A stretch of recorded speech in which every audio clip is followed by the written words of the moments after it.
सिंध धरती सदिन खां इल्म, अदब ऐं आर्ट जे उत्साह ऐं तरक़ीअ जो मर्कज़ रही आहे, जंहिंजो हिकु ख़ूबसूरत सबूत सखर में क़ाइम Aror university of art, architecture, design ऐं हेरिटेज आहे। अरोड़ यूनिवर्सिटी 2012 में क़ाइम कई वई। अरोड़ यूनिवर्सिटी में शागिर्द पंहिंजी शानदार तख़लीक़ी सलाहियतनि जो इज़हार बि कनि था त वरी डिग्री बि हासिल कनि था। अरोड़ यूनिवर्सिटी उन तारीख़ी हंध जी भर में क़ाइम कई वई आहे जिते मोहम्मद बिन कासिम ऐं राजा ॾाहिर विच में फ़ैसलाइती जंग विढ़ी वई हुई। अरोड़ यूनिवर्सिटी में arts, visual arts, digital arts, architecture, fashion design, heritage, तारीख़ ऐं आर्कियोलॉजी समेत जदीद दौर जी घुर्ज बणियल शोबा पिण क़ाइम कया विया आहिनि, जिते वॾे अंग में शागिर्द पंहिंजे रोशन मुस्तक़बिल जूं राहूं तलाश करे रहिया आहिनि। अरोड़ यूनिवर्सिटी अचण सां ईअं लॻे थो ॼण ही को आम इल्मी इदारो न, सिंधुअ जी सान्याह जो पाछो हुजे, जिते हिन देस जे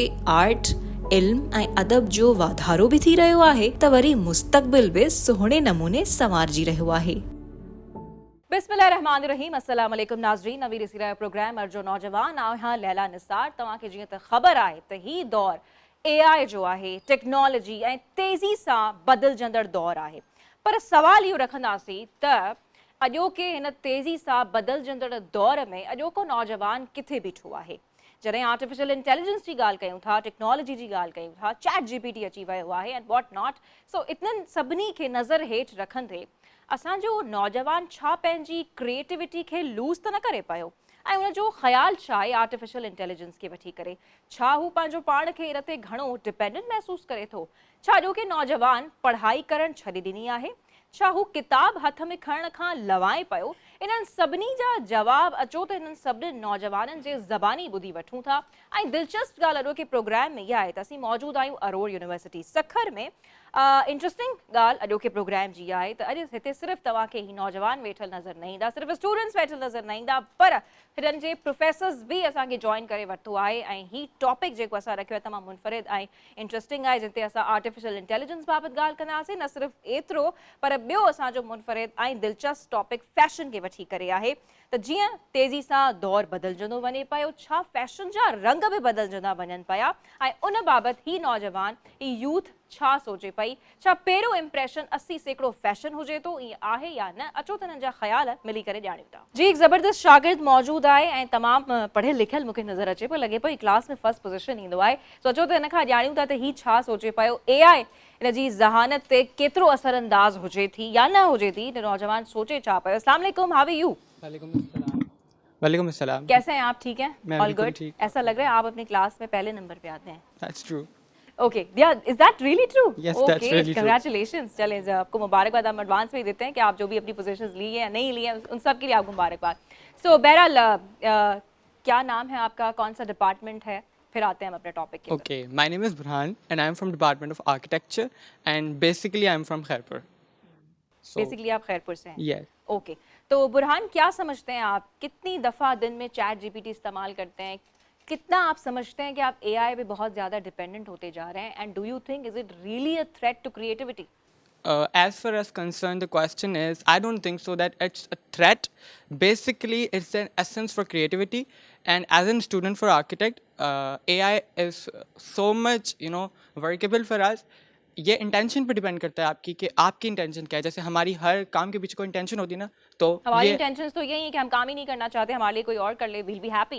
That depends on every individual कि वो क्या करना चाहते हैं। अगर for suppose I am answering this question, so I am answering behind कि मेरा कंसर्न AI से यही है कि मैं अपने डिज़ाइंस को एज एन आर्किटेक्ट कि मैं कोई भी प्लान, कोई भी हाउस, कोई भी बिल्डिंग डिज़ाइन कर रहा हूँ, तो मैं उसको कौन से डिपार्टमेंट से? आर्किटेक्चर से। तो AI आप समझते हैं कि वो तो रिप्लेस करती जा रही है, अब आर्किटेक्चर खत्म होता जाएगा? That's a lot. That will do your job. That will replace you completely. That's a lot true, but I don't think so that जो माइंड मेरे पास है, जो काम इंसान कर सकते हैं, that AI कर सकता है। How It is far more. How does it make you different? Command हम दे रहे हैं ना, AI खुद तो नहीं चल रहा, कमांड पे चलता है। It depends on command. आप कमांड कैसी देते हैं, AI उस पे काम करता है। थोड़ी प्रोडक्टिविटी, क्रिएटिविटी इससे मुतासिर जरूर होती है। हम सोचना थोड़ा हमने कम कर दिया है। ये है, this is in the youth, हमने सोचना कम कर दिया। हम पहला ऑप्शन ही AI को चूज करते हैं, but as far as concern, लेकिन क्रिएटिविटी तो हमारी है ना। जब तक मैं कमांड नहीं दे रहा हूँ कि क्या मैं डिजाइन जो भी है वो मेरा कॉन्सेप्ट क्या है, मैंने कहाँ से इंस्पिरेशन लिया, AI तब। So you think AI is not a threat? AI is not a threat. Age far age your intention, अगर मैं यही सोच के काम कर रहा हूँ कि मैंने कराना ही AI से है, तो फिर ये थ्रेट है, फिर मैं जो है डिपेंडेंट हो रहा हूँ AI पे, फिर सब मैं डिपेंडेंट कर रहा हूँ। यही तो हम कह रहे हैं कि AI इज अ थ्रेट, चूंकि वो आपको आपकी सोच, आपकी सलाहियत को कमजोर कर रही है। कर रही है, लेकिन मुझे आप नहीं मान लगता भी रहे हैं, मेरी आप नहीं भी मान रहे हैं, नहीं, कौन नहीं। इनके साथ एग्री करेंगे और डिसएग्री करें, तो लेट्स सी केर हिन सां जेको आहे एग्री करे पियो, डिसएग्री करे पियो, कोई ॿियो। ओके, गर्ल्स जे तरफ़ां तमामु हथ उथंदे असांखे नज़र अचनि पिया। लेट्स सी त हू हुननि जो छा चवणु आहे। जी नाज़रीन, तव्हां हिकु शागिर्द जी ॻाल्हि ॿोल ॿुधी पिए, हू AI खे वठी करे थोरो कंफ्यूज़ नज़र आयो, पर हू पंहिंजी क्लास में पोज़ीशन होल्डर आहे ऐं हुन जा तव्हां थॉट्स ॼाणा त AI खे वठी करे हू छा सोचे पियो। हू थोरो कंफ्यूज़ नज़र अचे पियो, त थ्रेट बहरहाल कोन आहे। सो बहरहाल ॿी शागिर्दियाणी असां सां गॾु मौजूदु आहे, लेट्स सी त हू छा चवे पई। अस्सलाम वालेकुम, क्या नाम है आपका, छा नालो आहे तव्हांजो? वालेकुम अस्सलाम, मेरा नाम सबा है और मैं फ़ैशन डिज़ाइनर की स्टूडेंट हूँ और मेरा 3rd ईयर जो है मेरा स्टार्ट हो चुका है। ज़बरदस्त। एंड जो उन्होंने बात की कि AI हमारे जो है काम पे इफ़ेक्ट कैसे कर रहा है, तो सबसे पहले कि मैं एक डिज़ाइनर हूँ, तो मैं जो डिज़ाइन करती हूँ वो जस्ट डिज़ाइन नहीं करती, उसमें एक बहुत सारे इमोशंस होते हैं, टच होता है, जस्ट लाइक कल्चर। मैं कल्चर को लेकर वो एक क्रिएट करती हूँ। तो AI क्या करता है, वो आपकी सारी चीज़ों को ख़त्म कर रहा है। AI अगर एक डिज़ाइन क्रिएट कर रहा है तो वो सारी चीज़ें एक बनाकर आपको प्रेजेंट कर रहा है। जस्ट लाइक अगर मैं AI को कहूँ कि आप वो अपने इमोशंस शो करें, तो वो चीज़ें वो नहीं बता सकता एज अ डिज़ाइनर कि वो क्या फ़ील कर रहा है इस डिज़ाइन को लेकर, उसकी अगर आप उसको क्रिएटिविटी। प्रॉम्प्ट बना के दे रहे हैं उसमें इमोशंस उसको एक्सप्रेस करने के लिए, तो वो भी कर देगा। नो ये मैम, कौन सी बड़ी बात है? AI कभी भी इंसान की Yes. फीलिंग्स को शो नहीं कर सकता। Does anyone want to add a point कि क्या AI अगर आप उसको वही प्रॉम्प्ट बना के दे रहे हो तो वो तो आपको वापस करके दे देगा? क्योंकि अभी जैसे कि मैं एक डिज़ाइनर हूँ, तो मुझे जो है ना काम करना होता है कि पैटर्न्स वगैरह बनाने होते हैं, तो AI क्या कर रहा है, अब हमारी एक जॉब भी जो है डायरेक्ट AI काम कर रहा है कि अगर मैं एज अ डिज़ाइनर अगर मैं पैटर्न बनाना स्टार्ट करूँ तो वो मेरी जॉब पे इफेक्ट कर रहा है। क्योंकि अब वो क्या कर रहा है, एक तो टाइम भी लेस हो गया है, क्योंकि वो जल्दी से फास्ट करके आपको ऑनलाइन सारी चीज़ें सबमिट कर रहा है, तो ये सारी चीज़ें भी मेरे काम पे इफेक्ट कर रही हैं। क्योंकि एज अ अगर तो आप क्या पैटर्न, समझती हैं, is AI no, really threat? Yes ma'am, वो हमारे काम पे बहुत दिस इज ज़्यादा अ थ्रेट इफेक्ट कर फॉर रहा यू? है। यस मैम, अच्छा, आप समझती हैं कि वो जी, आपके काम पे असरअंदाज बहुत हो रहा ज़्यादा। है? क्योंकि AI अब तो जो है ना आपको पिक्चर, अगर हम उससे बोल रहे हैं कि एक डिज़ाइन बना के दें, तो वो आपको पूरी एक पिक्चर शो करवा रहा है कि आप जो सोच रहे हैं थ्रेड, वो सारी चीज़ें आपको दिखा रहा है। तो वो सारी जो चीज़ें हैं, जो अगर मैं पेंटिंग करना चाहूँ या कोई भी काम, वो तो मेरे सारे काम वहीं रह गए ना, तो वो मैं सारी चीज़ें कैसे कर तो चले, सकती आप हूँ। इस वक्त उसको थ्रेट तो समझ हाँ रही हैं, जी, लेकिन आप समझती हैं कि अब आने वाले वक्त में AI आपको मुकम्मल तौर पर रिप्लेस कर देगा? जी हाँ, मैं यही चीज़ समझ रही हूँ, तो क्योंकि आपके पास AI फ्यूचर की कोई प्लानिंग है? तो आप जिस फील्ड में हैं, as a does it make you think कि does it make you question? No, I think जी, कौन ऐड करना चाहेगा? ये तो कंफ्यूज हो गई कि AI जो है इनका काम रिप्लेस करने जा रहा है, and she seems worried about her future. So we have one more to add some point. आप बात करना चाहेंगे? जी, सो असां अरोड़ यूनिवर्सिटी में मौजूद आहियूं ऐं इंट्रस्टिंग ॻाल्हि अरोड़ के प्रोग्राम जी इहा आहे त हिते फैकल्टी भी तमामु मौजूदु आहे ऐं गॾोगॾु ऑनरेबल VC साहब बि अरोड़ यूनिवर्सिटी जे असांखे उन्हनि जॉइन करे चुका आहिनि हिन शो में। सो अॻिते वधूं था ऐं प्रोग्राम जे सिलसिले खे अॻिते असीं वधायूं था।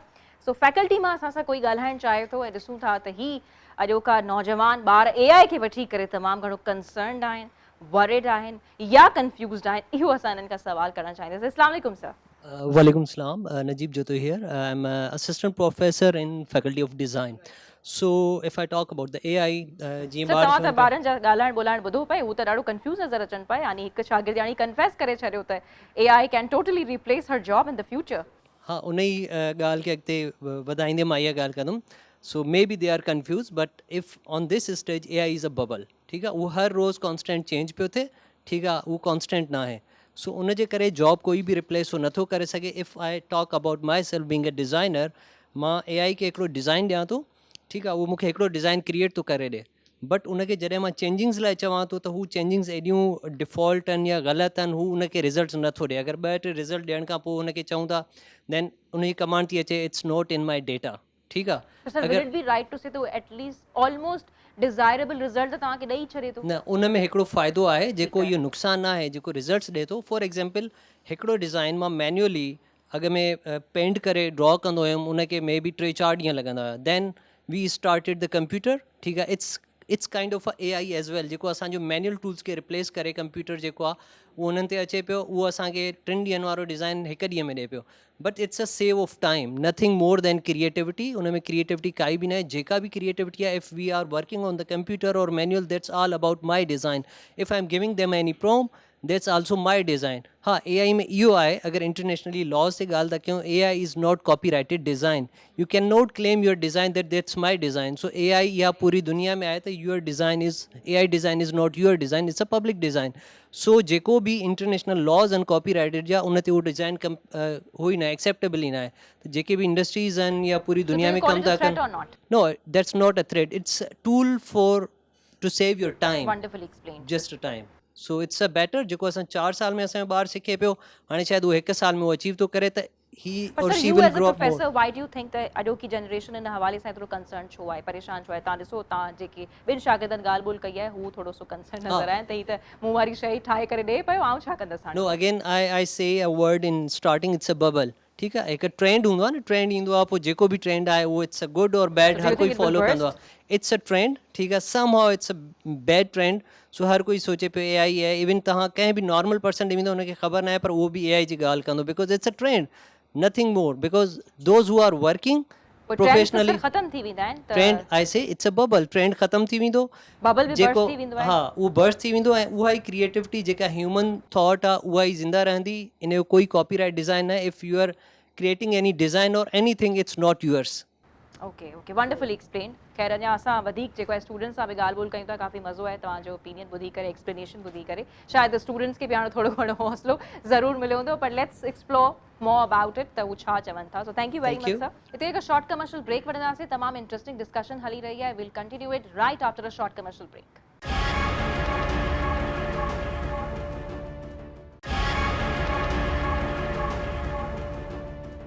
वेलकम बैक नाज़रीन. असीं मौजूद आहियूं अरोड़ यूनिवर्सिटी जे शागिर्दनि सां गॾु ऐं तमामु इंट्रस्टिंग गुफ्तगू हले पई, पंहिंजो एनालिसिस पेश कनि पिया आर्टिफिशियल इंटेलिजेंस खे वठी करे. ऐं असांजो सुवाल इहो आहे त छा AI हिननि जे ज़हननि ते वॾे पैमाने ताईं मनफ़ी असरु विझे पई?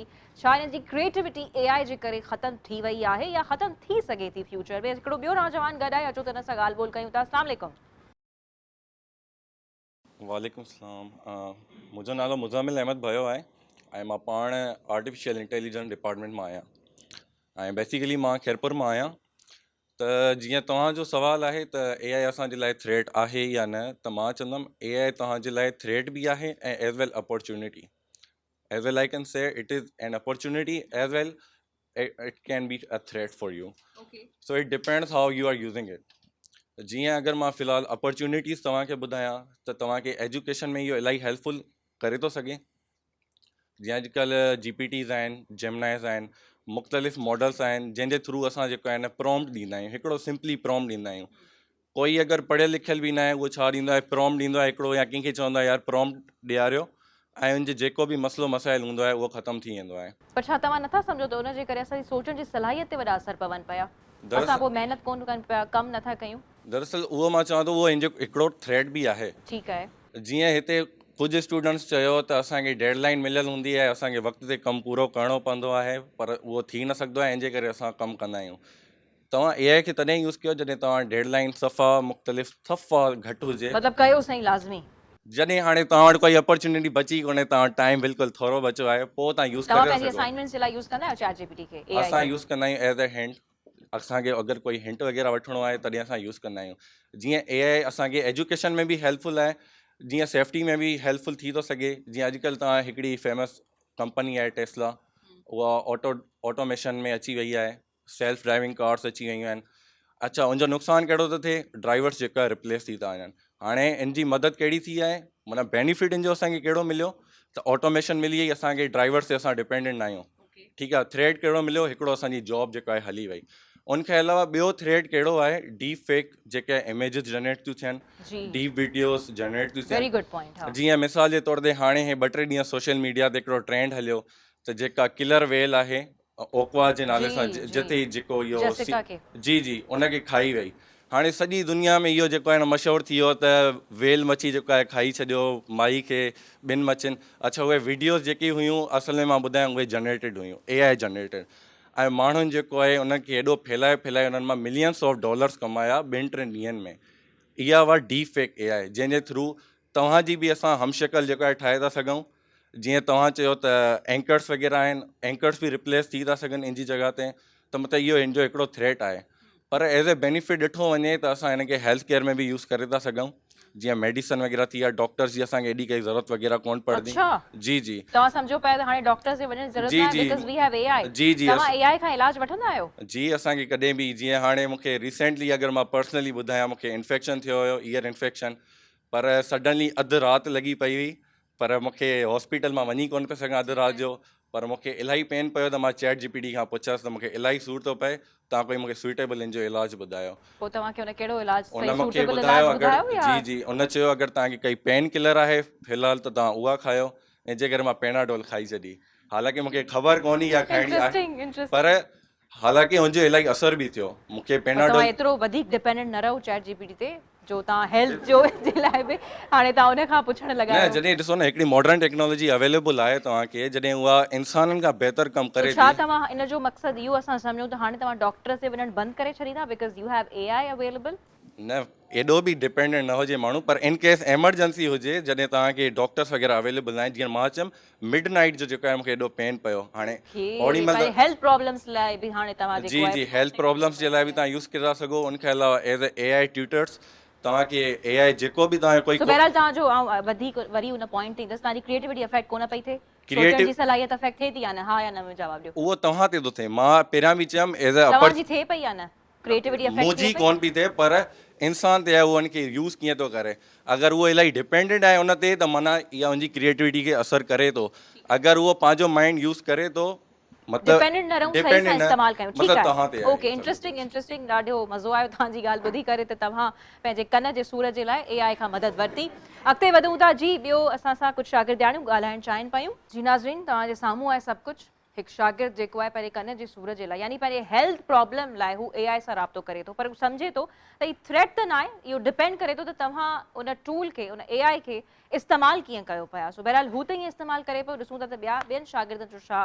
छा ख़्यालु आहे असां सां ॿियो शागिर्द मौजूदु आहे अस्सलाम वालेकुम हाउ आर यू वालेकुम सलाम अल्हम्दुलिल्लाह मैं ठीक हूँ मेरा नाम सनाउल्ला है और तो क्या समझते हैं आप सनाउल्लाह आपने अपनी कॉलीग्स की भी बातें सुनी और वो तो कह रहे हैं कि AI is not a it can be a threat but it is not a threat so what do you think of it somehow मैं इस पे एग्री भी करता हूँ और डिसएग्री पे भी करता हूँ तो सबसे पहले हम ये देखेंगे कि ये हम किस चीज़ के लिए यूज़ कर रहे हैं अभी अगर हम देखें तो it can be a threat for someone लेकिन वो किसी और के लिए थ्रेट नहीं है जैसे हमारी फील्ड की बात करें तो मैं एक आर्टिफिशियल इंटेलिजेंस का स्टूडेंट हूँ तो सबसे पहले देखें हमारे लिए वो बहुत ज़्यादा हेल्पफुल है और डिज़ाइनर के लिए कुछ बच्चों ने जैसे कहा कि वो थ्रेट हो सकता है वो उनकी जॉब रिप्लेस कर सकता है लेकिन आप ऐसे क्यों नहीं सोच रहे कि आप जो है ना उसी चीज़ को आगे लेके परस्यू करें लाइक डिज़ाइनर्स उसको ऐसे यूज़ कर सकते हैं कि हमारे पास जैसे डिज़ाइनर टूल यूज़ करते हैं कैनवा या डेली डिज़ाइनिंग के लिए तो वहाँ पे अगर हम उसे इंटीग्रेट करें एआई को तो वो उनके लिए काफ़ी हेल्पफुल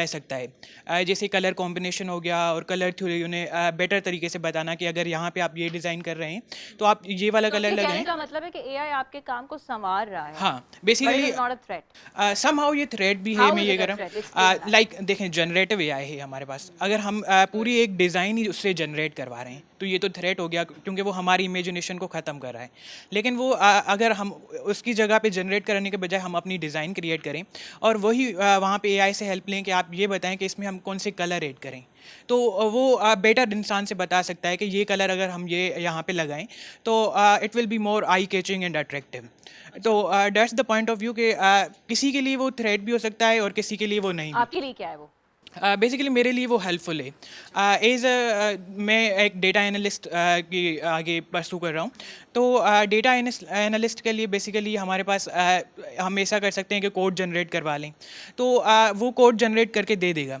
लेकिन समहाउ वो इंसान के बिना वो कोड अधूरा है क्योंकि हमें पता होता है कि हमें कौन सी फाइल्स अटैचमेंट्स ऐड करनी है कौन सी चीज़ें करनी है तो वो बेसिकली इंसान का भी रोल होता है वहाँ पे और डेटा को जो है वो इंसान ही हैंडल करता है तो जैसे ही हम एआई को डेटा देंगे वैसा वो काम करेगा तो basically helpful and someone helpful for yes चलें ठीक है ओके ते नाज़रीन एक शॉर्ट कमर्शियल ब्रेक वठंदासीं ऐं ब्रेक खां वापसि अची करे गुफ़्तगू खे हितां ई जारी कयूं था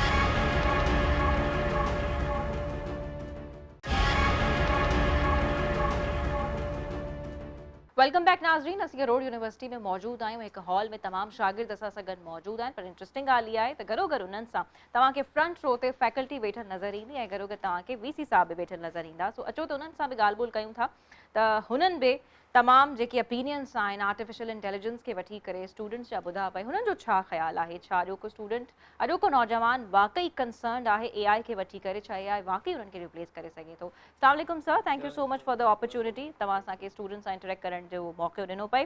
सर छा सोचो पिया तव्हां सभिनी जा ओपिनियंस ॿुधा पए AI खे वठी करे, what do you think of them? जी बिस्मिल्लाहिर्रहमानिर्रहीम। बेसिकली कुझु ॿारनि खे त इहो आहे शायदि हे थ्रेट आहे, कुझु चयो त अपॉर्चुनिटी आहे, कुझु चयो त असां उनखां हेल्प वठी सघूं था। मां सम्झां थो त जॾहिं असांखे थोरो इहो सम्झणो पवंदो त जेको आर्टिफिशियल इंटेलिजेंस आहे इहा इंसान ई क्रिएट कई आहे, उनजी जेका क्रिएशन आहे उहा इंसाननि ई कई आहे ऐं हाणे जेको अॻिते बि वधाइनि था उहे इंसान उनखे नवां नवां जेके बि टूल्स अचनि था उहो इंसान ई क्रिएट करे थो। ॿियो ॾिसो, नॉलेज हासिलु करण लाइ सदियुनि खां असां कंहिं न कंहिं खां रहनुमाई रहबरी वठंदा हुआसीं। जीअं पैगम्बर सल्लल्लाहु अलैहि वसल्लम जेके पैगम्बर आया उहे बि हिकिड़ो पैगाम खणी आया ऐं माण्हुनि ताईं उन्हनि जेका आहे सा उहो ट्रांसफ़र कयो। उन खां पोइ असां जेका नॉलेज क्लासरूम में वठंदा आहियूं उहा टीचर खां वठंदा आहियूं। ठीकु आहे, टीचर हिकिड़ो सोर्स ऑफ इंफॉर्मेशन असांजे लाइ रहियो आहे। ऐं अॻे त ईअं हूंदो हुयो त इहो तसवुरु कयो वेंदो हुओ त टीचर हिकिड़ो रिज़र्वायर आहे इंफॉर्मेशन जो ऐं उहो ट्रांसफ़र कंदो आहे नॉलेज पंहिंजी ॿारनि ॾांहुं, ऐं टीचर ई असांजो रोल मॉडल रहियो आहे जेका आहे सा। उन खां पोइ वरी जेका आहे सा असांखे टेक्नोलॉजी आई, असां टेक्नोलॉजी खां इंटरनेट खां कुझु सिखणु शुरू कयोसीं ऐं उन खे बि सोर्स ऑफ इंफॉर्मेशन असां एड कयोसीं। हाणे आहे त जेको विज़डम जो पार्ट आहे, एप्लीकेशन जो पार्ट आहे, उते जेका आहे सा AI जो रोल जेका आहे सा अचे थो। ऐं उहो इहो आहे त AI हिकिड़ो टूल आहे जेको असांजी मदद करे थो, जेका आहे उहो रिप्लेस कॾहिं बि इंसान खे न कंदो ऐं उहो हिकिड़ी हेल्प कंदो। जीअं टीचर असांजी हेल्प कंदो हुयो, जीअं किताब असांजी हेल्प कंदो हुओ, जीअं गूगल असांजी हेल्प कई पई, जीअं ॿियनि सर्च इंजिन्स असांजी हेल्प कई पई, हाणे AI बि जेका आहे, हाणे AI थोरो मॉडर्न टूल थी वियो आहे। उहो छा थो करे त उहा जेका इंफॉर्मेशन सॼी दुनिया जी नॉलेज जेका आहे, जेका बैकएंड ते हुन वटि आहे, उहा गॾु करे समराइज़ करे असांखे ॾिए थो। ऐं जेका असां पोइ ॾिसूं था त हा वाक़ई इहा शइ मां ॻोल्हण पई चाही, मां ॾिसण पई चाही, मुंहिंजे ज़हन में बि इहा हुई जेका आहे, त हाणे उहा शइ कोई हू पंहिंजे तौर ते कोन थो खणी अचे। इंसानु हुनखे चए थो त मूंखे हे खपे, जीअं कंहिं चयो त मूंखे राति जो जेका आहे सा कन में सूरु थियो त मां पुछियोमांसि त हुनखे एंटीबायोटिक न, पर हुनखे ॿुधायसि बाबा पहिरियों स्टेप इहो आहे त पेनाडोल खाइणु घुरिजे जेका आहे सा। ऐं जेकॾहिं पंहिंजे पीउ खां पुछे हा त बि चएसि हा त पुटु हींअर हाली पेनाडोल खा, पोइ वरी ॾिसूं था जेका आहे सा। त इहो ई कमु जेका आहे सा AI जेका आहे सा अवेलेबल आहे ऐं उहो हेल्प करे थो। त इनखे एज़ अ अपॉर्चुनिटी असां ॾिसूं। ऐं यंगस्टर्स खे मुंहिंजो इहो पैगाम आहे त हिन खे तव्हां पंहिंजो रिप्लेसमेंट न कयो, पर तव्हां हुनखे एज़ अ पंहिंजो हिकिड़ो हेल्पिंग हैंड, जीअं टीचर खे कबो आहे ईअं करे सम्झो ऐं उन खां हिकिड़ी मदद ज़रूरु वठो जेका आहे। पोइ जेको तव्हांजी क्रिएटिविटी आहे उनखे कंपेयर करे ॾिसो त तव्हां छा पे जेका आहे सा चाहियो ऐं जेको AI तव्हांखे ॾिनो उहो जेका आहे सा छा आहे। ईअं ई तव्हां हिकिड़ो जेकॾहिं असां चऊं था अॼुकल्ह त राइटिंग स्किल्स असांजा ख़तमु थी वेंदा, नेचुरली थी वेंदा जेका आहे सा, पर असां जेकॾहिं ॿार खे इहो चऊं त तूं पंहिंजो लिख, पोइ वरी तूं जेको आहे सो हिन मां AI मां बि पुछ, जेका आहे सा चैट GPT खां पुछ, पोइ कंपेयर कर, तव्हां ॾिसंदो त तव्हांखे ज़मीन उहो चवंदो त वाक़ई इहे जुमिलो जो या इहे वर्ड जेको आहे इहो ई मां चाहियां पियो जेको हुनजी रिप्लेस करे। सर आख़िरी सवाल मुंहिंजो तव्हां खां इहो हूंदो, तव्हां छा सम्झो था as a VC, as an education expert, असांजूं यूनिवर्सिटीज़ टॉप रैंकिंग सिस्टम्स में आख़िर छो न अची सघनि पियूं? हा, उन जो ॾिसो हाणे अल्हम्दुलिल्लाह पाकिस्तान में यूनिवर्सिटियूं त 270 यूनिवर्सिटीज़ थी वियूं आहिनि, जंहिंमें 160 पब्लिक सेक्टर यूनिवर्सिटीज़ आहिनि ऐं कोई असां वटि 30 यूनिवर्सिटीज़ सिंध में आहिनि, 35 असां वटि वरी प्राइवेट सेक्टर में बि यूनिवर्सिटीज़ आहिनि। हाणे रैंकिंग में अचण लाइ कुझु हिकिड़ा पैरामीटर्स आहिनि जेके शायदि असां अञा उन में स्ट्रगल कयूं था ऐं जिन ते न पहुची सघिया आहियूं। उहा जेका QSC जेका एशिया रैंकिंग आहे उन में बि अचणु थियो।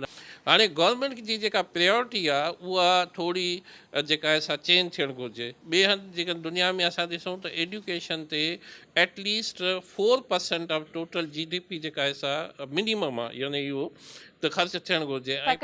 फैकल्टी जा इशूज़ फैकल्टी इशूज़ आहे। ॿियो जेको हिकिड़ो मेन कारण आहे त असांजूं यूनिवर्सिटीज़ टोटली डिपेंडेंट आहिनि गवर्नमेंट जी फंडिंग ते, जेके हुननि खे निकिरी करे पंहिंजो पाण जेके रिसोर्सिस आहिनि, छो जो इंटेलेक्चुअल हेॾी सारी आहे, 200 PhDs आहिनि ऐं उहे उन खे पंहिंजी फंडिंग जा बि रिसोर्सिस क्रिएट करणा पवंदा ऐं इंडस्ट्री अकेडमी असां उन्हनि खे अलाइंस करिणो पवंदो जीअं उतां उहा फंडिंग जेका आहे सा रिसर्च जे ज़रिए जनरेट थी सघे। Thank you very much sir, तव्हां असांखे पंहिंजो टाइम ॾिनो ऐं ओपिनियंस शेयर कया।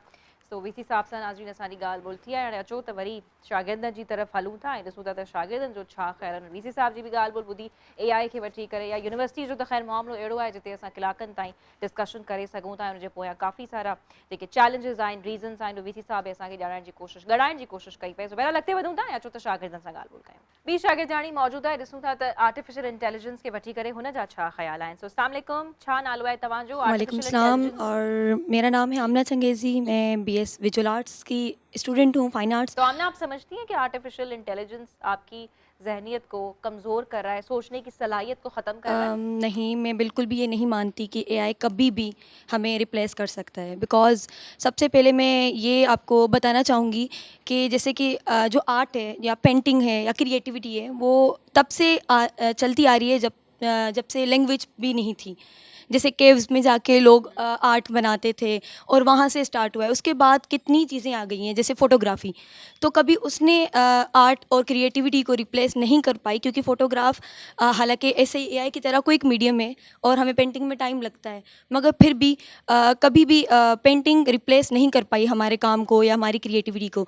सो ऐसे ही मैंने एग्जाम्पल दिया ऐसे AI के उसमें कि AI भी कभी भी रिप्लेस नहीं कर पाएगा क्रिएटिविटी बन को। जाते हैं पिक्चर्स हो या फोटोज, आपको कोई एग्जैक्टली हाँ, वो बन जाता है। जैसे कि अभी हम कमांड देते हैं AI को कि हमें ये चीज़ चाहिए होती है, मगर आप खुद बताएं, क्या वो एग्जैक्टली हमें देता है? वो नहीं देता। वो कहीं ना कहीं एरर देगा, क्योंकि वो कभी भी ह्यूमन माइंड की तरह हो ही नहीं सकता। और ना उसमें, और पेंटिंग तो बेसिकली होती इमोशन है। उसमें पेंटिंग ऐसी चीज़ है जिसमें आप लफ्ज़ों के बगैर ना शो कर सकते हैं कि आपका मैसेज क्या है। और जब तक AI को आप लफ्ज़ नहीं कहेंगे ना, वो नहीं बना के देगा। क्या आप खुद को डिपेंडेंट महसूस करती हैं AI नहीं, कभी भी नहीं। मैं हेल्प लेती हूँ AI से, मगर वो कितनी दफ़ा आप हेल्प लेती हैं AI से? जैसे कि अभी हमारे ना टाइम की ड्यूरेशन होती है, हमें पेंटिंग बनाने में इतना टाइम लग जाता है कि हमें कभी होता ही नहीं है कि AI, कभी कभार हम देखते हैं कहीं स्टक हो गए तो ले ली हेल्प या कोई पूछ लिया उससे, मगर उससे भी हम और डिस्ट्रैक्ट हो जाते हैं, क्योंकि हमारे जो दिमाग में आइडियाज़ होते हैं ना, वो डिस्ट्रैक्ट ही करता है AI उसको। आपके जो आइडियाज़ मेंटल प्रॉब्लम्स को भी डिस्कस करती हैं AI के साथ?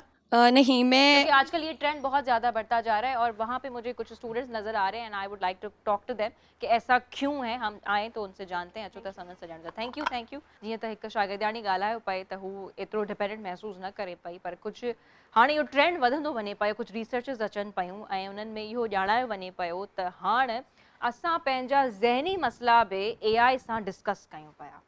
छा इहा हिकु ख़तरनाक ॻाल्हि आहे? अचो त न शागिर्दाणी जा ख़्याल ॼाणूं पिया। तो क्या आप, पहले तो आप अपना नाम बताइएगा, कौन से डिपार्टमेंट से हैं, तो क्या आप AI को अपने मेंटल हेल्थ को डिस्कस करने के लिए यूज़ करती हैं? AI जो है, जैसे कि हम किसी भी चीज़ पे देखते हैं तो हम उसको पॉजिटिव भी लेते हैं और नेगेटिव भी लेते हैं। AI को भी अगर हम पॉजिटिव लें तो वो हमारे लिए बहुत ज़्यादा हेल्पफुल भी है, वो हमें बहुत से आइडियाज़ शेयर भी करती है और वो हमारे बहुत से स्किल्स को खुद ले भी लेती है। मतलब हम बहुत सारी चीज़ों को फिर छोड़ देते हैं कि हमें ये चीज़ नहीं करनी, बस हम AI से पूछ लेंगे। और नेगेटिव चीज़ भी यही होती है कि वो हमारे स्किल्स को लूज़ करती है, क्योंकि अब मेंटल प्रॉब्लम पे अगर हम आ जाते हैं तो अक्सर इंसान जब बैठा होता है तो वो किसी से शेयर नहीं कर पाता।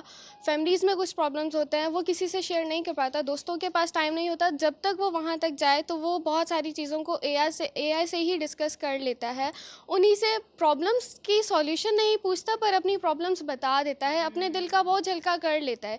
AI से वो कोई एडवांटेज नहीं लेता। वो अगर AI देता भी है तो वो उस पर अमल करे या ना करे, वो उसकी अपनी चॉइस है, लेकिन वो अपनी प्रॉब्लम को शेयर करे, अपने दिल का हाल। Do you think this is dangerous? नहीं, मेरे लिहाज से ये डेंजरस है। आप पूरी अगर आप इंफॉर्मेशन अपनी उन एआई के साथ शेयर कर रहे अगर हो, आप पूरी इन्फॉर्मेशन दे देते हो तो वो है डेंजरस, क्योंकि your आप relationship problems, be it your educational problems, financial problems. Do you think this is पूरी personal? प्रॉब्लम किसी इंसान के साथ शेयर करना भी एक डेंजरस पार्ट है, तो एआई तो फिर बहुत So ही you think दूर AI की is बात better है। than जी humans? जी नहीं, एआई भी वो डेंजरस हमें देता है। अगर हम अपनी पूरी प्रॉब्लम किसी के साथ भी शेयर करें तो वो डेंजरस है, चाहे वो इंसान हो या एआई हो। इंसान थोड़ा सा बहरहाल उसके आप साथ ये- टच ले आप ये लेता है। रीजन बता रही हैं कि हम शेयर क्यों करते हैं, क्योंकि हमारे पास कोई है नहीं बात कोई करने है को, नहीं तो बात हम करने को, तो share हम कर रहे एआई होते से हैं उससे। शेयर कर Okay, रहे होते anybody else would like to add a point regarding this? कि क्या आप लोग वाकई में अपनी मेंटल हेल्थ प्रॉब्लम डिस्कस करते हैं, ये आप बात करना चाहेंगे ना? जी, सो ॻाल्हि हले पई त एआई सां असां पंहिंजा ज़हनी मसला छा शेयर करण लॻा आहियूं ऐं इहो केतिरो ख़तरनाक आहे या न आहे। असां सां ख़ैर फैकल्टी मां मैडम हिकु गॾु आहिनि ऐं अचो त उन्हनि जो ओपिनियन असां ॼाणूं था त हू छा सोचनि पियूं। अस्सलाम वालेकुम मैडम। वालेकुम सलाम। मैडम, छा सम्झो पिया त एआई सां असां जहिड़ी रीति पंहिंजा हेल्थ जा मसला, ज़हनी सेहत जा मसला शेयर कयूं था, इहो सभु ख़तरनाक आहे या न? What is your take on that? फ़िलहाल हिन वक़्तु लेवल ताईं त ख़तरनाक न आहे। इहो हेल्प थो करे स्टूडेंट्स खे, पर थींदो छा जो इंसान पंहिंजो पाण खे हिकिड़े बॉक्स में बंदि कंदो वेंदो। जेका इंटरेक्शन्स आहिनि, जेके सोशल रिलेशन्स आहिनि, उहे बेसिकली तव्हांखे हेल्दी रखंदा आहिनि। उहो जेको इंसान सां इंटरेक्शन आहे न तव्हांजो, हाणे छा थींदो जो तव्हांखे हिकिड़ी जॻह ते हिकिड़ी मशीन आहे जेका तव्हांखे जवाबु ॾींदी पई वञे ऐं तव्हांजे पसंदि जो जवाबु ॾींदी पई वञे। बिल्कुलु। तव्हांखे जेको वणे थो उहो उहो ई तव्हांखे अचे ॿुधाए थो। तव्हांखे जेका एक्सेप्टेंस आहे न वैरायटी जी, डाइवर्सिटी जी, उहा घटिजंदी वेंदी, घटिजंदी वेंदी ऐं उन सां हिकिड़ी शदीद क़िस्म जी इंटॉलरेंस पैदा थींदी। इंटॉलरेंस जेका आहे न, अदम बर्दाश्त जेका आहे, उहा वरी वायलेंस खे क्रिएट कंदी आहे। त वायलेंस खां घुमंदे वरी मेंटल हेल्थ जा अञा वधीक मसला वधंदा वेंदा। त ईअं आहे त मेंटल हेल्थ जा issues for a time being जंहिं महिल तव्हांखे अगरि लॻे थो there is no body you can talk, you have to talk to somebody, तव्हां उन वक़्तु ॻाल्हायो, बट प्रिफर कयो त you interact with a human being. यानी आदत न बिकॉज ॾिसो हिन जो नालो आर्टिफिशियल इंटेलिजेंस आहे, ठीकु आहे, ही मसनूई ज़हानत आहे। त ज़हानत छा आहे? ज़हानत असां पाण आहियूं। त असां असली ज़हानत खे छॾे करे आर्टिफिशियल इंटेलिजेंस जे तरफ़ वञूं पिया, त इहो ख़तरनाक आहे। इहो ख़तरनाक, interesting analysis. Thank you very much. Thank you. Thank you. जी मैडम जी, तव्हां ॻाल्हि ॿोल ॿुधी त एआई कहिड़े हद ताईं ख़तरनाक आहे। जेकॾहिं असां बिल्कुलु ई ऑब्सेस्ड हुन सां थी वञूं त वधीक डॉक्टर कासिम मौजूदु आहिनि, फैकल्टी मेंबर ई आहिनि, हिते प्रोफेसर आहिनि। उन्हनि जा ॻाल्हि ॿोल असां जेको आहे ॼाणियूं था त हू छा सोचनि था अॼोके नौजवाननि जे ओपिनियंस बाबति या ओवरऑल आर्टिफिशियल इंटेलिजेंस खे वठी करे। सर, छा सम्झो पिया, तव्हांखे लॻे पियो त आर्टिफिशियल इंटेलिजेंस जे करे ही रीडिंग कल्चर बि ख़तमु थी रहियो आहे? सभ खां पहिरीं महिरबानी, तव्हां हिते आया। हाणे हिन में जीअं त नौजवाननि हिते काफ़ी जेको आहे न पंहिंजा ओपिनियन शेयर कया आहिनि ऐं ॾाढा ज़बरदस्त ओपिनियन्स आहिनि। मुंहिंजे ख़्याल में जेको असांजो हिकिड़ो कंसेंसस जुड़े थो उहो इहो ई आहे त असां वटि पॉज़िटिविटी बि आहे, नेगेटिविटी बि आहे। उनजो यूज़ तव्हां कीअं करे सघो था उन ते आहे। ताज़ी हिकिड़ी वीडियो आई आहे, एलिफ शफ़क़ हिकिड़ी जेको मशहूरु राइटर आहे, उन्हनि जो दी 40 रूट्स ऑफ लव मशहूरु जेको नावेल आहे, त उन हिकिड़ी ॻाल्हि कई त अॼुकल्ह असां जेके ॾिसूं था त there is a bombardment of information, पर नॉलेज ऐं जेका विज़डम आहे उहा असां लेक था कयूं। हाणे थिए छा थो त तव्हां जंहिं टाइम को बि जेको आहे न सॉफ्टवेयर खोलियो था, तव्हां फेसबुक ते वञो था, इंस्टा ते वञो था, कंहिं ते इंफॉर्मेशन तव्हांखे मिले थी।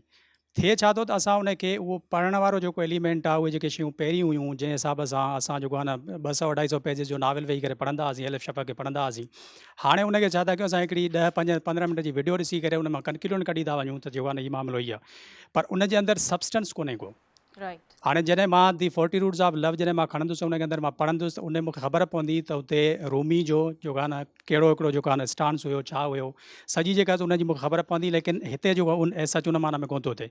त हीअ बेसिकली मुंहिंजे ख़्याल में इहो ई आहे त तव्हां जेकर उनखे पॉज़िटिवली यूज़ करणु चाहियो त तमामु घणा उनजा फ़ाइदा आहिनि, पर ज़हानत वारो मामिलो जेको आहे, जीअं डिस्कशन हेठि आयो आहे, त ज़हानत तव्हांजी आहे, उनखे जेको आहे रिप्लेस कोन कंदो। ठीकु आहे, आइडियाज़ तव्हांजा पंहिंजा हूंदा। मसइलन अॼुकल्ह जी राइटिंग स्किल्स जी बि ॻाल्हि थी, थोरी देरि पहिरीं वीसी साहब ॻाल्हि कई। राइटिंग स्किल्स में तव्हांखे ख़बर आहे त तव्हां जेकॾहिं पंहिंजा आइडियाज़ न हुजनि त डेफिनेटली उहो छा थींदो, एआई प्लेजरिज़म में तव्हांजूं शयूं अची वेंदियूं। ठीकु आहे, त ऐं उहो पकड़िजी पवंदो, डिटेक्ट थी वेंदो। पर जेकॾहिं तव्हांजो आइडिया पंहिंजो आहे त अॼुकल्ह छा थियो आहे त ग्रामरली सां तव्हां कनेक्ट करे छॾियो पंहिंजो एआई खे, त उनखां पोइ उहो जेको आहे तव्हांजो प्लेजरिज़म कोन ईंदो, तव्हांखे ॾाढो सुठे नमूने एकेडमिक स्टाइल में राइटिंग स्टाइल तव्हांखे ठाहे ॾींदो। हाणे इहो छा आहे, पॉज़िटिव एलिमेंट आहे, बिकॉज़ आइडियाज़ जेके आहिनि उहे तव्हांजा पंहिंजा आहिनि, तव्हां उनखे बहितर बणायो था। त मुंहिंजे ख़्याल में ज़ाहिरी ॻाल्हि आहे असां उनखे जेको आहे छॾे बि नथा सघूं। ठीकु आहे, जीअं साइंस आहे न, साइंस जा पॉज़िटिव नेगेटिव यूज़ ॿई हूंदा आहिनि। तव्हां एटम बम यूज़ कयो या जेको आहे मोबाइल फ़ोन लाइ ठाहे करे जेको आहे तव्हां कनेक्टिविटी जेको आहे कयो, हाणे ॿई ऑप्शन तव्हां वटि आहिनि। ईअं ई हिते बि जेको आहे ॿई ऑप्शन तव्हां वटि आहिनि, सही, त so मुंहिंजे again ख़्याल it में is on its user. Exactly सही, सही, यूज़ ठीकु ते आहे, उहे जेको आहे असां हुनखे बहितर थैंक यू बणाए वेरी सघूं। मच सर, थैंक यू, तमामु इंटरेस्टिंग तव्हांजो ओपिनियन हुयो ऐं वधीक वधूं था अॻिते। नाज़रीन, असां तमामु प्रोफेसर्स सां, तमामु फैकल्टी मेंबर्स सां असांजी ॻाल्हि ॿुधी आहे, अञा कुझु रहियल बि आहिनि, असां उन्हनि सां ॻाल्हि ज़रूरु कंदासीं। पर हिते शॉर्ट कमर्शियल ब्रेक, ऐं ब्रेक खां वापसि अची करे हिकिड़ो ॿियो इंटरेस्टिंग टॉपिक आहे, उन ते डिस्कशन कंदासीं right after a short commercial brake.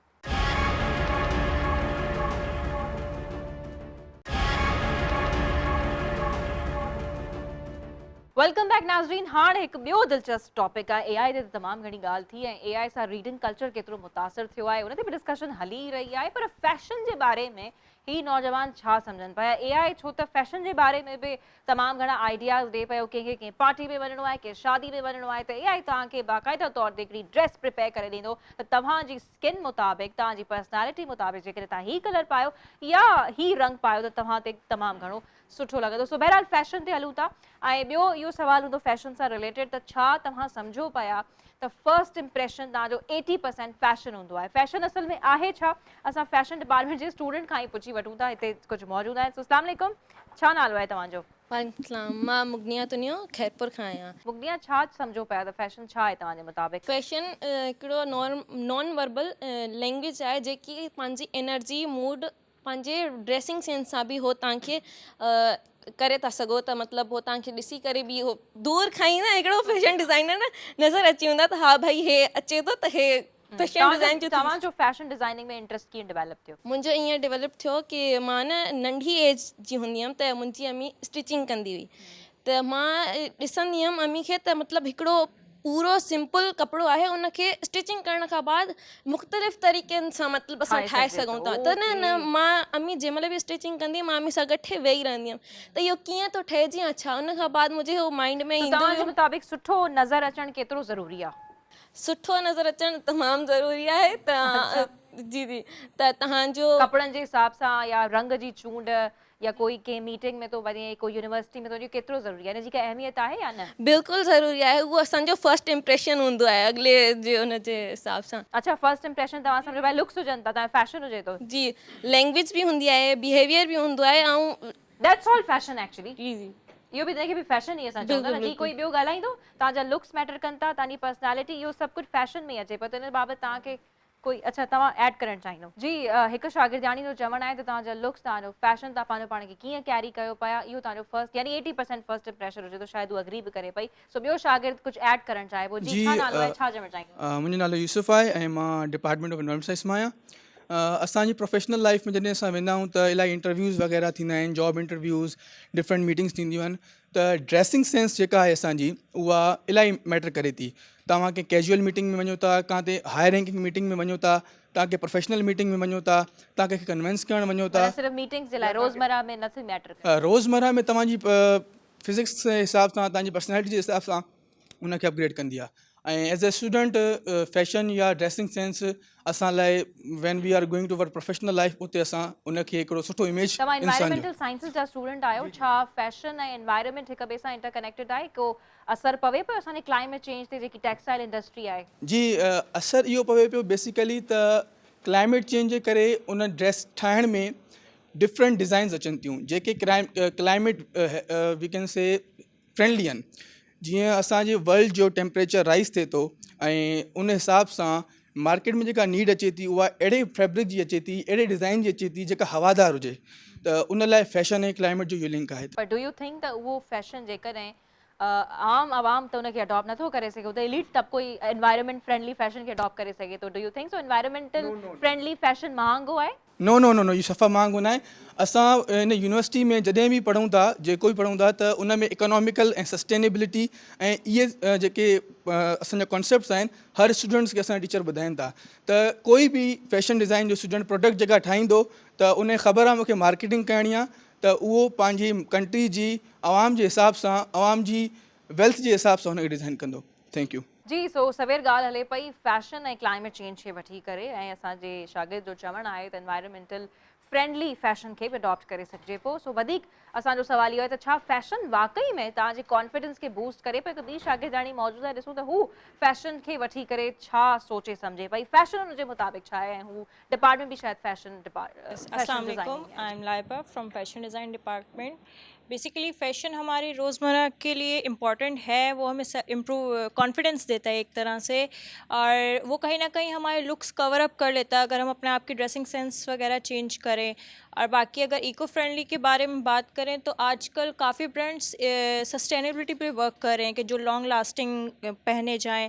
और जैसे कि हमारी यूनिवर्सिटी ही इस वक्त बनाना फ़ाइबर पे काम कर रही है, वो बनाना वेस्ट से फ़ाइबर बनाने की कोशिश कर रही है, और उससे मतलब बैग्स वगैरह भी कंस्ट्रक्शन चल रही है, उसमें मतलब मज़ीद वर्क चल रहा है। तो फैशन क्या है आपके नज़दीक, यानी क्या लाल सुर्खी लगाना और शौक कपड़े पहनना एक फैशन है? फैशन है कि जो आपकी बॉडी को सूट करे और जो आपको लगे कि आप में ये चीज़ कॉन्फिडेंस देगी। मेन होता है फैशन, आपको जो भी आप पहने ओढ़े वो आपको कॉन्फिडेंस दे। जब तक आप एक चीज़ पहने और वो आपको कॉन्फिडेंस नहीं देगी तो मतलब आप आगे नहीं कुछ भी कर सकते, आप इतने कॉन्फिडेंट नहीं। या कंफर्ट, क्योंकि अगर हम पजामास की बात करें, दे गिव यू कंफर्ट। कुछ होते हैं ऐसी चीज़ें जो आपको कंफर्ट नहीं देती, बट ये है कि आपको कॉन्फिडेंस कहीं ना कहीं बिल्ड कर देती है। जैसे इंटरव्यूज़ में हो गया, मोस्टली वुमेंस का होता है कि वुमेंस पैंट शर्ट नहीं पहन सकती आजकल की सोसाइटी में, या फिर हम लोगों के लिए अभी भी सखर में बहुत चीज़ें ऐसे हैं कि हम लोग वेस्टर्न नहीं पहन सकते।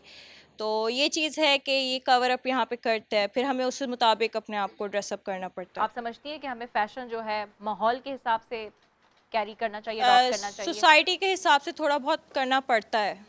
और आप समझती हैं कि फर्स्ट इंप्रेशन आपका 80% आपकी लुक्स होती हैं? जी। अच्छा जी। ज़हनियत, इंटेलिजेंस, ये सारी चीजें मैटर नहीं, आपके लुक से बहुत लोग जज करते हैं, क्योंकि आजकल लोग जजमेंटल बहुत हैं। नॉट इंटेलिजेंट इनफ, हु डजंट हैव नॉलेज, लेकिन वो दिखने में बहुत सूटेड बूटेड नजर आ रहा है या नजर आ रही है, highly fashionable, carrying branded bag, and that person is not intelligent enough. तो डू यू थिंक ही और she will be selected for the interview? Communication pay depend करता है। इफ ही और शी कम्युनिकेशन या फैशन, आप confuse कर रही हैं, या communication also counts in fashion? Yes, it's also comes, मतलब कम्युनिकेशन भी एक तरह से फैशन में आ जाती है। अच्छा जी, चलें ठीक है, मान लेते हैं अब आप कह रही हैं तो। जी नाज़रीन, ॿी शागिर्दियाणी भी मौजूद है, अचो ॿुधूं त हू फैशन के वठी करे छा सोचे सम्झे पई, फैशन हुनजे मुताबिक़ छा आहे, छा फर्स्ट इंप्रेशन 80% फैशन हुजे तो या न? जी, छा चवंदा तव्हां? जी बिल्कुलु, फर्स्ट इंप्रेशन असांजो फैशन ई हूंदो आहे। फैशन आहे छा? फैशन बेसिकली तव्हांजो अपीयरेंस आहे। अच्छा। फैशन तव्हांजो टॉकिंग स्टाइल आहे, फैशन तव्हांजी प्रेजेंटेशन आहे कि तव्हां छा था प्रेजेंट करणु चाहियो, उहो सॼो हिकु लुक में प्रेजेंट करणु, हिकु स्टाइल में प्रेजेंट करणु फैशन आहे। त सभिनी खां पहिरियां मां ॿुधाइणु चाहींदमि कि जेको आहे फर्स्ट इंप्रेशन, जी हा बिल्कुलु फैशन जेको आहे फर्स्ट इंप्रेशन आहे। छो त जॾहिं बि असां कंहिंसां मिलंदा आहियूं, ओबियसली फर्स्ट मीटअप में तव्हां हुन सां ॻाल्हाईंदा त न आहियो, कॾहिं कॾहिं थींदो आहे कि तव्हां उन्हनि खे लुक वाइज़ ई जज करे वठंदा आहियो समवेयर। हींअर जेको कुझु टाइम पहिरियां असांजे हिन डिपार्टमेंट में हिकु न्यू स्टूडेंट आई, ठीकु आहे, उहा काफ़ी पर्दापोश हुई, त उनखे ॾिसी करे कुझु स्टूडेंट्स उन्हनि खे जज कयो कि हीअ एॾो हिजाब कंदी आहे, हीअ फैशन में फर्दर अॻिते कीअं वेंदी, हीअ फैशन जी जेका इंडस्ट्री वग़ैरह में त कमु करे ई न सघंदी, छो त हीअ एॾी पर्दापोश आहे, उतां जो जेको माहौल अहिड़ो हूंदो ई न आहे।